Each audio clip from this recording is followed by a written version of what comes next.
조선의 기록 한 페이지를 넘기다 보면 공식 역사에는 남지 않았지만 사람들 사이에 오래도록 전해진 이야기들이 있습니다. 오늘은 그 중에서도 한양 도성 안에 어느 작은 골목에서 벌어진 한 선비의 기묘한 이야기를 들려드리고자 합니다. 조선 중기 한양의 봄날이었습니다.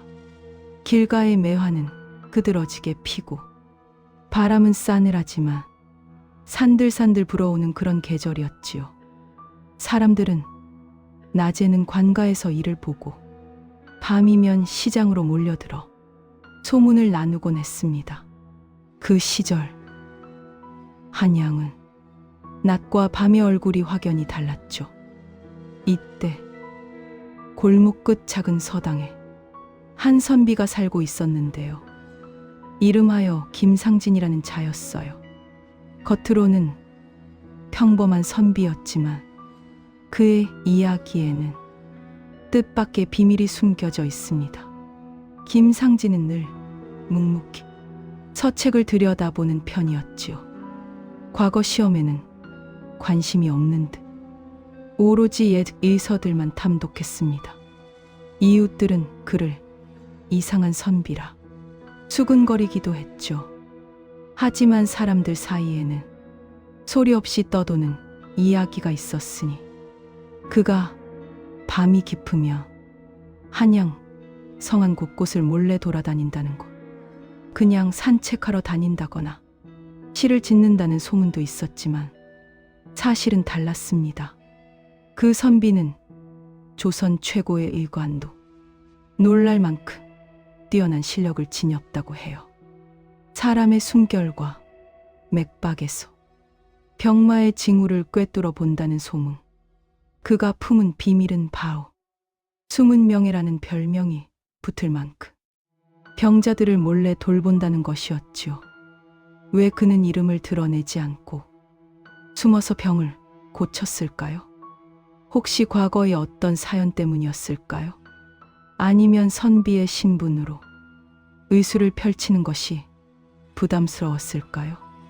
어쩌면 그는 단지 도움이 필요한 이들을 외면할 수 없어서 조용히 자신의 길을 걸었는지도 모릅니다. 명예나 대가를 바라지 않고 오직 사람을 살리는 것에만 집중했던 것이죠. 그 이야기의 시작은 이렇게 됩니다. 어느 날 한양 도성 남쪽의 좁은 골목에서 어린아이 울음소리가 들려왔답니다. 김상진은 크게 호기심을 느끼고 그곳으로 슬쩍 다가갔어요. 거기에는 다급한 어머니가 누워있는 아이를 품에 안고 하소연하고 있었지요.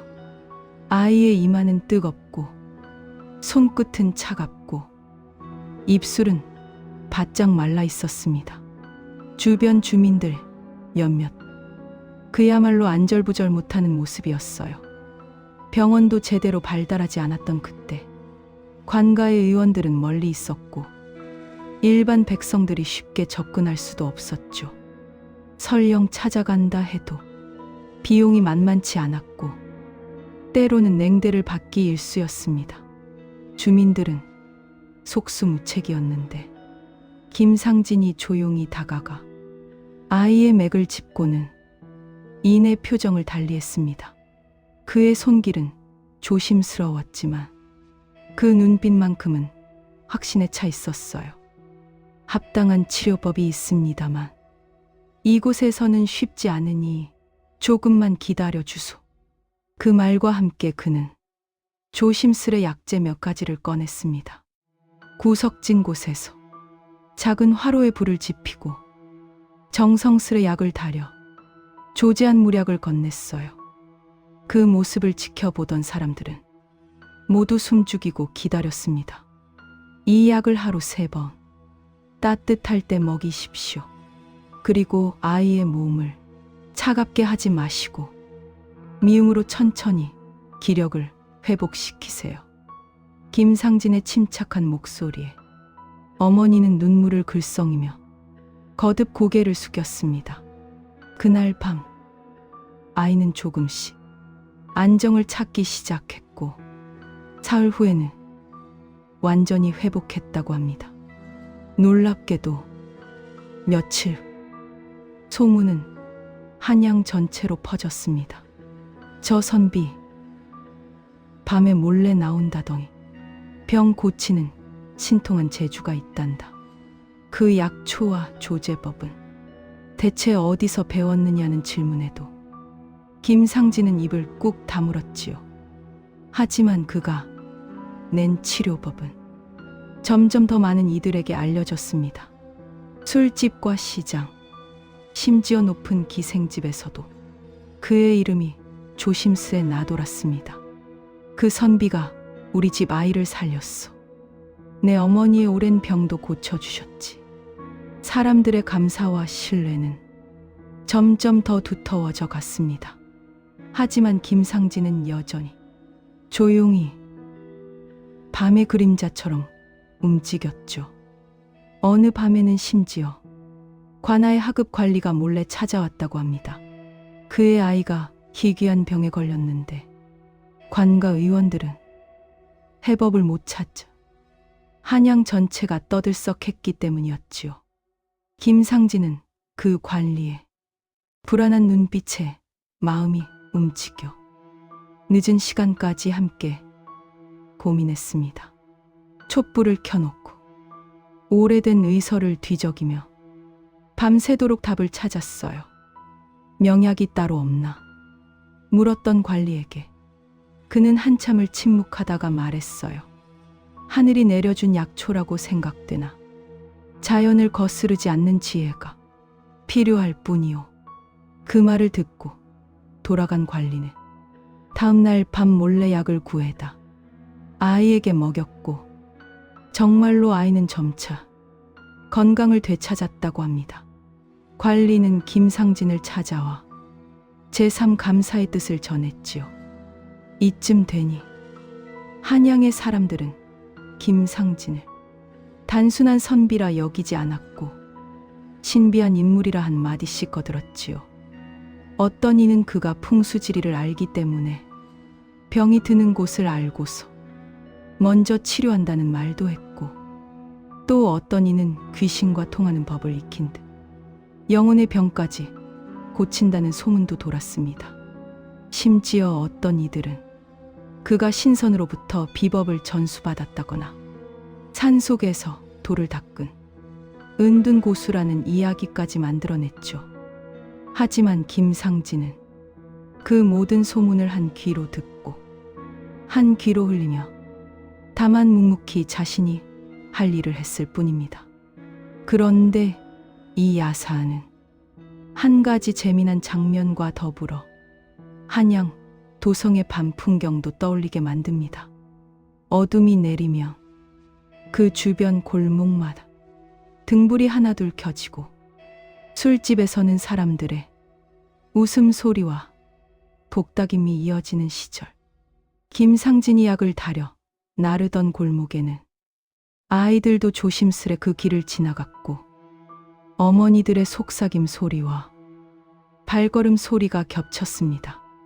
마치 그 골목길이 한양에 숨겨진 안심처처럼 느껴졌다고들 했지요.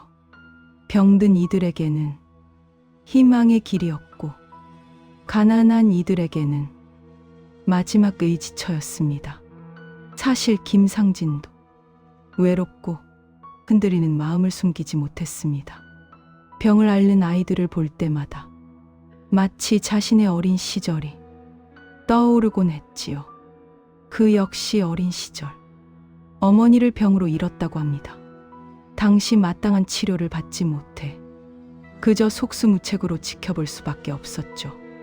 그 아픔이 그를 의술의 길로 이끌었던 것입니다.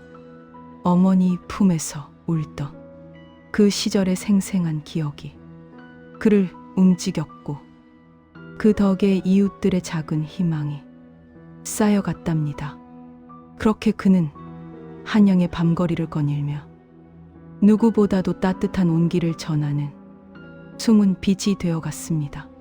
대가를 바라지 않고 명예를 구하지 않으며 오직 사람을 살리는 일에만 전념했던 선비 이 이야기는 어떤 기록에도 깔끔하게 남아있지 않지만 사람들의 입에서 입으로 전해져 한양 골목 어귀마다 속삭여져 왔습니다.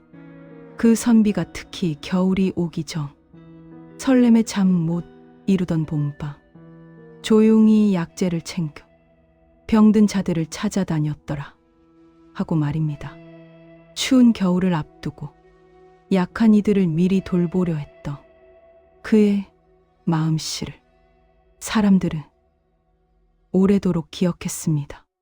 조선의 기록에는 기록되지 않은 그런 사람 냄새 나는 순간들이 숨겨져 있다는 걸 오늘 이야기로 조금은 느낄 수 있었으면 합니다. 조용하고 작지만 그 시대 한양으로 살아가는 이들의 마음 속에는 이렇게 부드럽고도 깊었던 순간들이 있었지요. 역사는 기록으로 남지만 야사는 사람의 기억으로 이어집니다. 오늘 이야기 역시 그중 하나였습니다. 이 이야기가 마음에 드셨다면 좋아요와 구독 부탁드립니다. 다음에도 더 흥미로운 조선의 이야기로 찾아뵙겠습니다.